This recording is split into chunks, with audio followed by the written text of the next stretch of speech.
there's a joy and a beauty to it. And there's something really magical about fun. I think joy is the most underrated emotion that we have. And doing something just because it's fun and it's cool and it's joyful is something not enough people do. And God, it feels really good. Like it feels really, really good.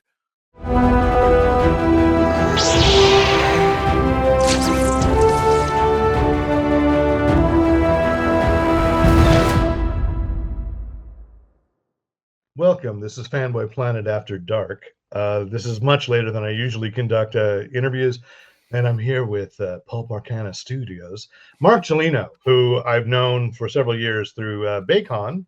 I think is how we first met, and they've been on panels together. And then you've gotten into toy photography, Yeah. which is a world I should know more about, but I don't. So let's talk about what draws you to action figures. So it's funny. I've always loved toys. Like as a kid, like had growing up, especially growing up in the '80s, like just sort of really the golden age of toys. And you know, all my life, I've always been kind of interested. Like you go to a big box store like a Target, like you just kind of cruise down the aisles.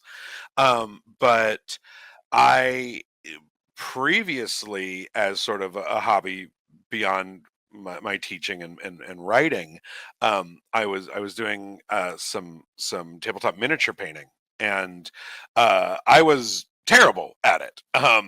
And I found that it was taking a lot of time. I wasn't really getting the enjoyment out of it. And then my son had been starting to play Fallout on the PlayStation, and was like interested in.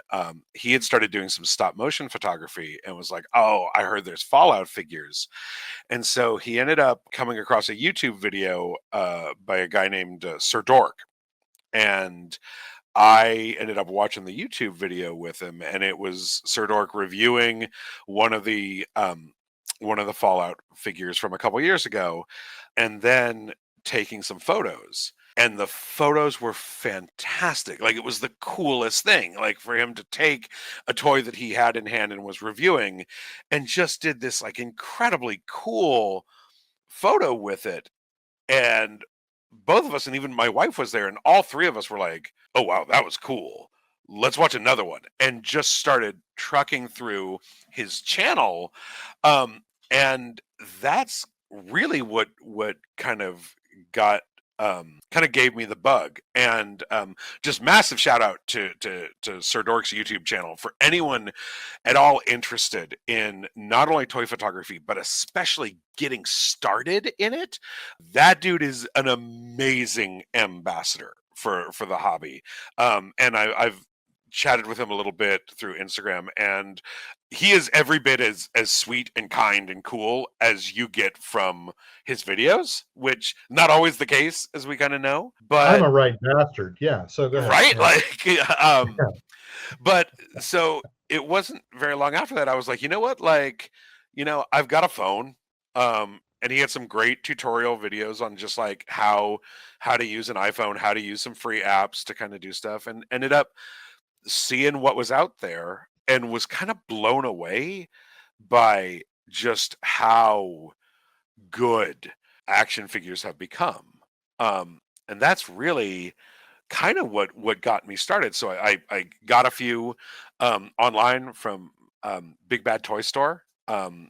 and then started just taking some pictures on my desk, and it just kind of developed from there. It started out with me kind of starting to post on Instagram, mostly as a way to learn Instagram, so it could help out with when I make a publishing push with some of the writing stuff, and just kind of really liked it. Fell in love with the community, fell in love with the hobby.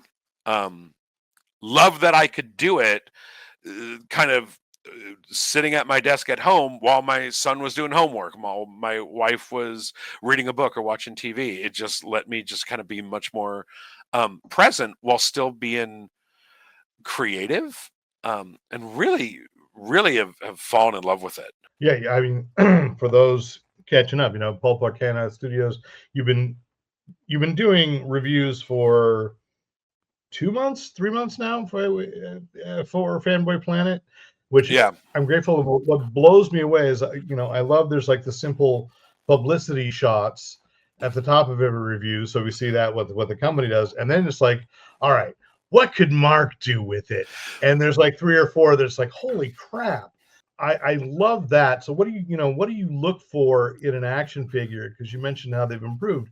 I'm thinking with your age, you were probably like those 4-inch GI Joes, yep, the original Star Wars action figures, maybe with no joints, no articulation, right, which people think is this great nostalgia, And I go, no, no, no, it's just because that's all we had. yeah, If there were better figures, we would have bought them. We just didn't have them. It's sort of like some certain television shows and cartoons. right. They're just what they were. That's the best of the time. So, what do you look for now? Because you're all over the place, as I far as what you am. buy. So I am definitely not a what I would call a dedicated collector, where I'm devoted to a certain line. There are definitely lines that I've come to really love, but it's always rule of cool for me. Like what when I see something and I'm like, oh, that looks so cool. I want. Oftentimes it starts with like, wow, I want that in my hand. Like I really want to, for lack of a better term, play with it. Like I want to pose it. So it's a combination of sculpt. Um, I do really like articulation because I love being able to get the poses that I want. But it really is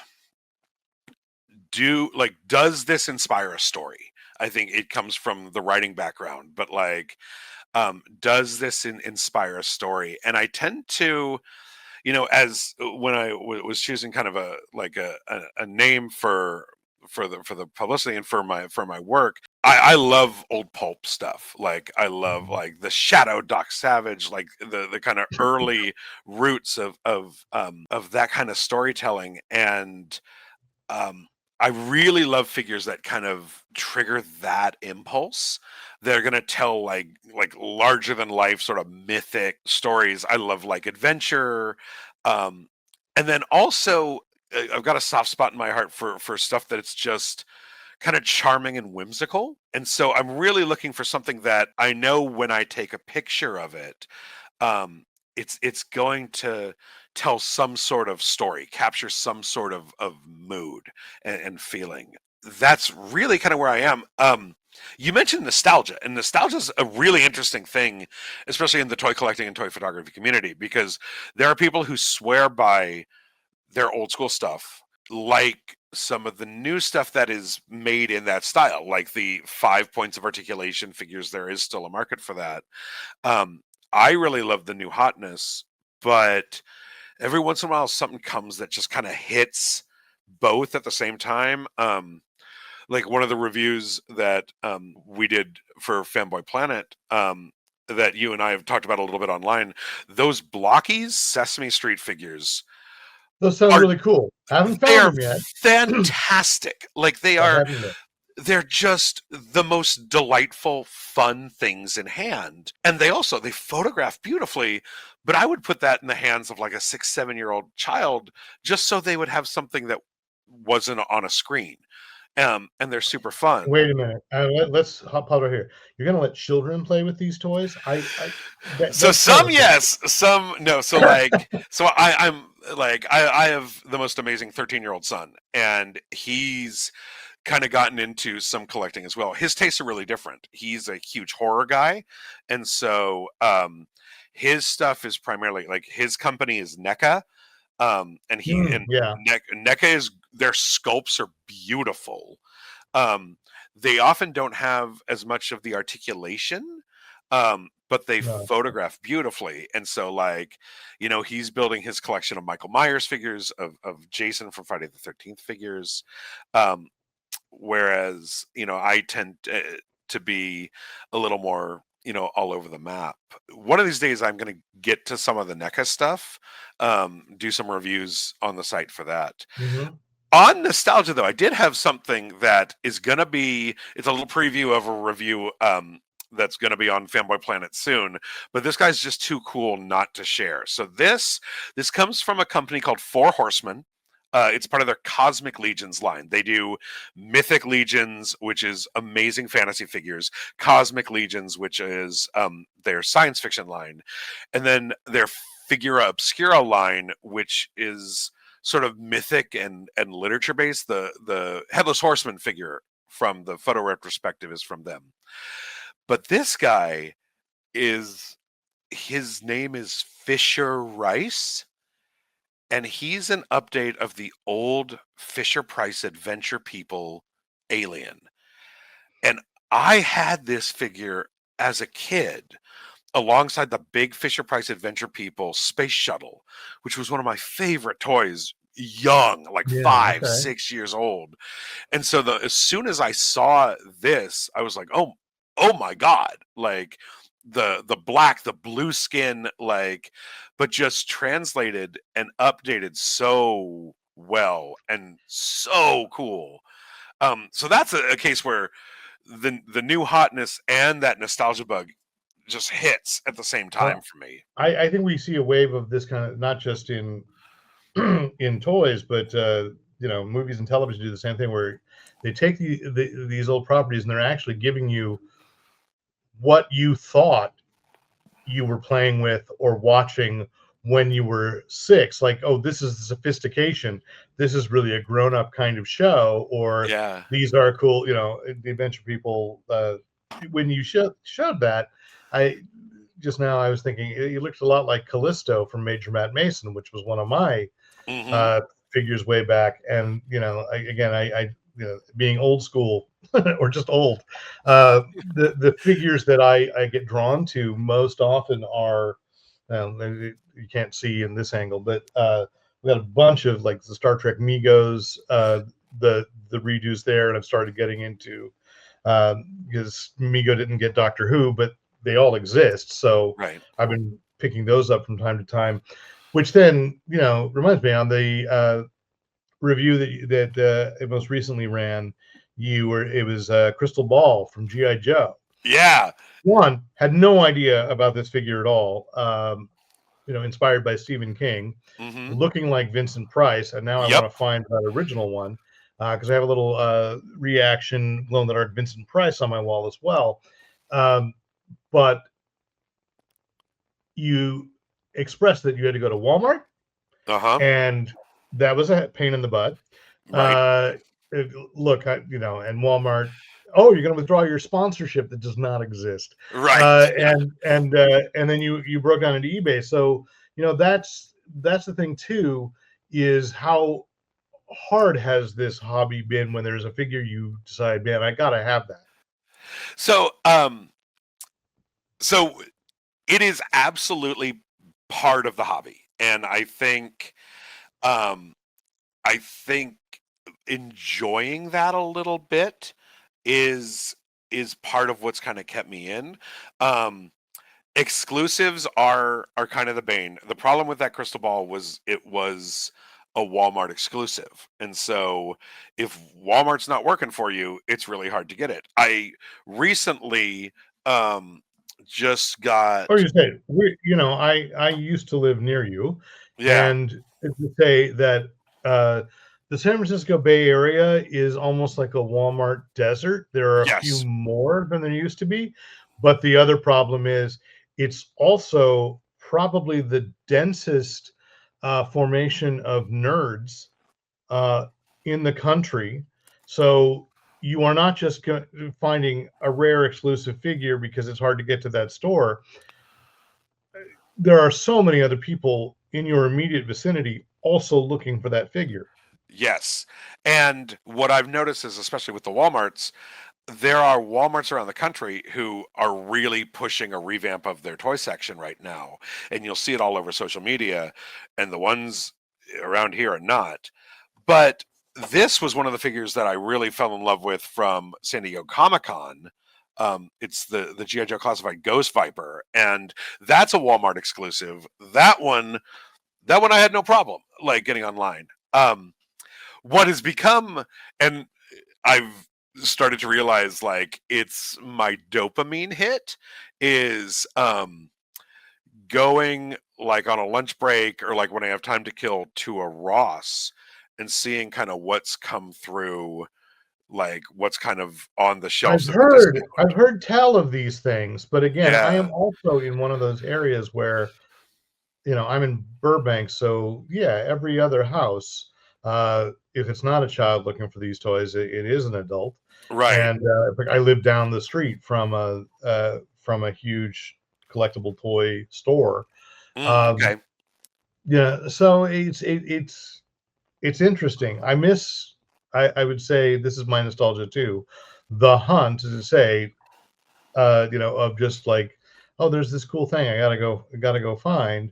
Um, I was also of age where there weren't exclusives. It was just hard to, I mean, there'd be like a chase figure. I have a Yeah. few of those. Usually it was a female figure. Mm. Um, and so uh, it's interesting to watch. You say it's a dopamine hit. When are you going to, will there be a moment when you go like, is this what I've become? There's definitely been a few times when like it's happened in a Ross.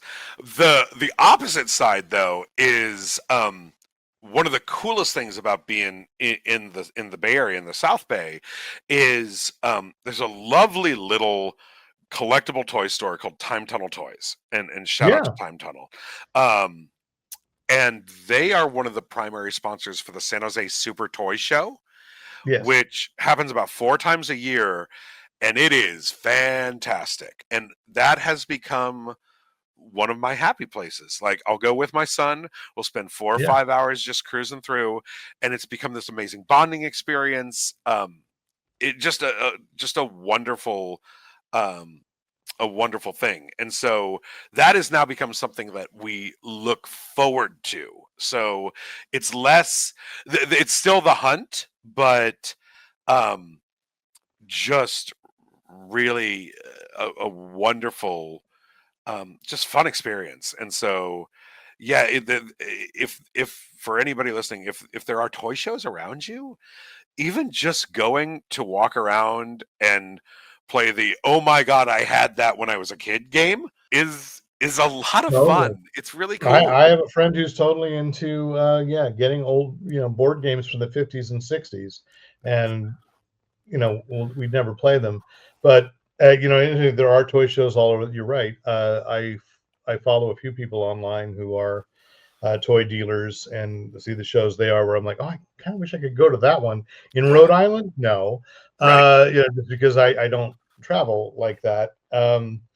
But I should point out that the San Jose Toy Show, former Fanboy Planet podcaster Lon Lopez does the stop motion commercials for those. And Oh, I've mentioned to you that awesome. Those are great.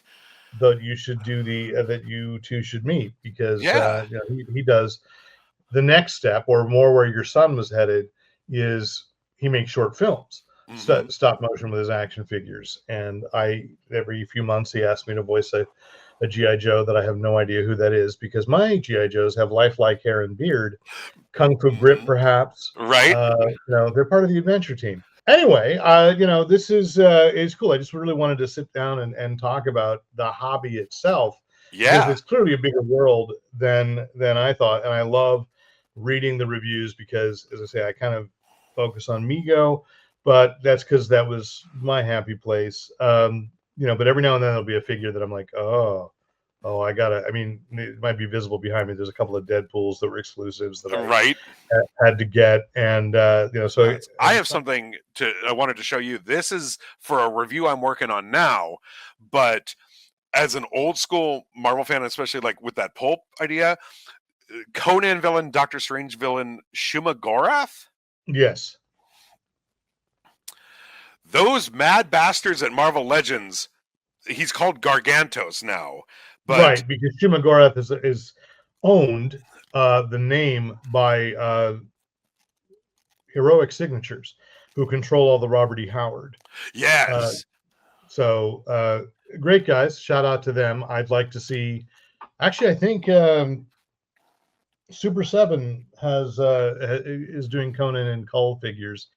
I Yeah. think somewhere behind me is how out of control I am. There's a box that if I open it, there may be two Conan figures in there, and I'm not sure. But I just It's because I'm so Schrodinger's behind, I've been Conan right opening now. what Schrodinger's Conan. just Schrodinger's Conan. It could be a completely empty package that arrived at my door a couple of months ago, or it could be full of Conan-y goodness. That is a hell of a great It's toy. ridiculous. Like it's so weird. It's so fun. Um, it just feels great. All of the tentacles are posable, but one of the things I talk about in the review is for a figure that doesn't have a face, the amount of expression that you can get from the eye, with the eye being articulated, and the lid. Um, and there have been people who've been doing poses with this thing online where like it it throws shade like it's on RuPaul's Drag Race, like I just want to see a attitude. 70s style commercial for that, like a like little kids playing with it's Gargantor, hey, loads of fun, and he's here to suck our souls. Like a Stretch Armstrong style, like two kids like holding hands with it. But like Yes, Marvel yes. Legends put that out, and like it's awesome. It's super fun, and the thing photographs great. Whether it's with Marvel stuff, ended up doing something with kind of a pulp barbarian sort of vibe to it, and like it's super cool. I'm gonna do some sci-fi stuff with it too, but yeah, just It the fits both tentacles, ways. So that's how versatile an actor Shuma Gorath. right? Like, but it's just like having something like that in hand is insane, and so I don't think Hasbro sometimes gets the credit it deserves for like they're doing some really cool stuff. Um, and then getting into some of the more, I guess I would call them boutique lines. Um, Mhm. um, I haven't done reviews yet for the Four Horsemen stuff, but I've got Cosmic Legion stuff coming out. Um, their Mythic Legions line is amazing. Their stuff is fantastic. Um, thanks to Fanboy Planet, I was able to not only showcase a lot of the Savage Crucible stuff from Harbinger Mhm. Studios, but talk to those guys and get some those interview questions. Shout out to Nikki from Harbinger. She was amazing. It was a good interview. Those figures are amazing. Like every single figure I've gotten from them looks great, poses great. The articulation is nuts. Like um they're really cool. And then I just started dipping my toe as an alternative to G.I. Joe Classified into Bobby Vala's Valaverse stuff from Action Force. And it's more modern military, a little more on the realistic side from Oh, okay. GI Joe. Um, but um, I ended up doing a blind box from them, um, and everything I pulled from that blind box was fantastic, like just really delightful. So some of these smaller companies are doing amazing stuff, like really fun stuff. And one of the coolest things I found is kind of whatever you might be into, um, you can find really cool toys for that. And then if you got them and you're playing with them, then grab your phone and take a picture. Um, I know, for instance, people love Lego, and so I was talking with Sally Rose from Yeah, yeah. Baycon. Um, she's got a really wonderful Lego collection, and she started just kind of snapping some photos of her Lego figures, and it's really cool just how great some of the Lego stuff comes out. Um, even with just a phone. And so, one of the things I'd say for people who are interested in starting out, find a toy that speaks to you, whether it's Lego or an action figure or something that you found in the garage that was yours when you were a kid. Take some photos with your phone. If you like that, then the easiest first step, most people, and I would agree with this, they'll tell you lighting. Lighting is so easy and so cheap, to get great lighting. One of the things that I would recommend, I got these off Amazon. This is from a company called Ulanzi. Ulanzi, if you want to sponsor, hey.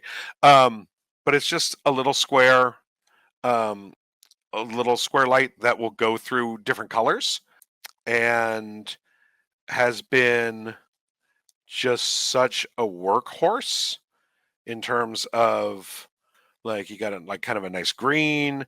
Um, it'll do like a little red flash. It'll just kind of do pure white, and that's what I've been using for, not just for the review photos, but um, to light um, the Pulp Arcana stuff. Um, and like, I think that light is like $20 on Amazon, and so one or two of those, and you'll be amazed what you can do with just your phone and that. And then if you like it, that's when you look to maybe grab a camera and start Yeah. kind of going a little bit deeper. And start an Instagram account and or Threads. I don't know what's going to what will supplant it all is the popular photo app, but For the toy yeah. community, it really is Instagram, and I have to say the toy collecting and the toy photography community on Instagram is really good. Like, doing collabs with people, like, people are super supportive of each other. People are just kind of excited about the hobby. Um, and then some of the collecting communities, especially some of the communities dedicated to certain lines, are like flat out amazing. The Mythic Legions Cabal on Facebook is hands down the best online community I have ever been a No, part the of only or reason I'm seen. laughing is what you just said. The Mythic Legions Cabal. Right? Like, They're just um, sweethearts. And I realize that, but those are two concepts that just went, no, that should not have worked. right? But those people are amazing. Like, just incredibly welcoming, incredibly generous. And so that's been really cool, is to take those first shots, put them on an Instagram, and get them out there, and Mhm. have people see them. Um, and I started off by talking about how this guy Sir Dork, his YouTube videos got me into it, and there's a quote from something he says in one of them that just really resonated with me. He's like, if you get like 20 or 30 likes on a picture, if you took a photo and went around to a bunch of people in a mall, and 20 people were like, "That's super cool. I really like that." You would come out of there feeling like you had the best day ever. That's really kind of a sweet and kind of cool way to look at, like, small creative work, is just putting it out there and sharing it. And We do it for the dopamine. yeah, it really is. And there's a part of me that, with everything being so digital, and obviously, like, the photos and the editing, but the tactile figures in hand, the posing, the lighting, the smoke machine, there's something about the physical aspect of it that is really, in this sort of very modern day and age, feels really cool and feels really a little practical joy. In a way, what you've just said, and I'll wrap this is essentially that you have made playing with toys into one of the most human of arts, and I think that's the challenge. It there's a joy and a beauty to it, and there's something really magical about fun. I think joy is the most underrated emotion that we have. And doing something just because it's fun and it's cool and it's joyful is something not enough people do. And God, it feels really good. Like it feels really, really good.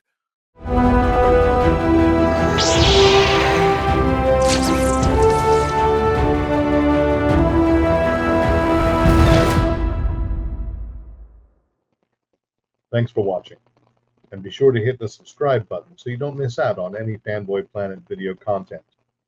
Be sure to visit the Fanboy Planet website for other features and episodes of the Fanboy Planet podcast. And remember, use your powers for good.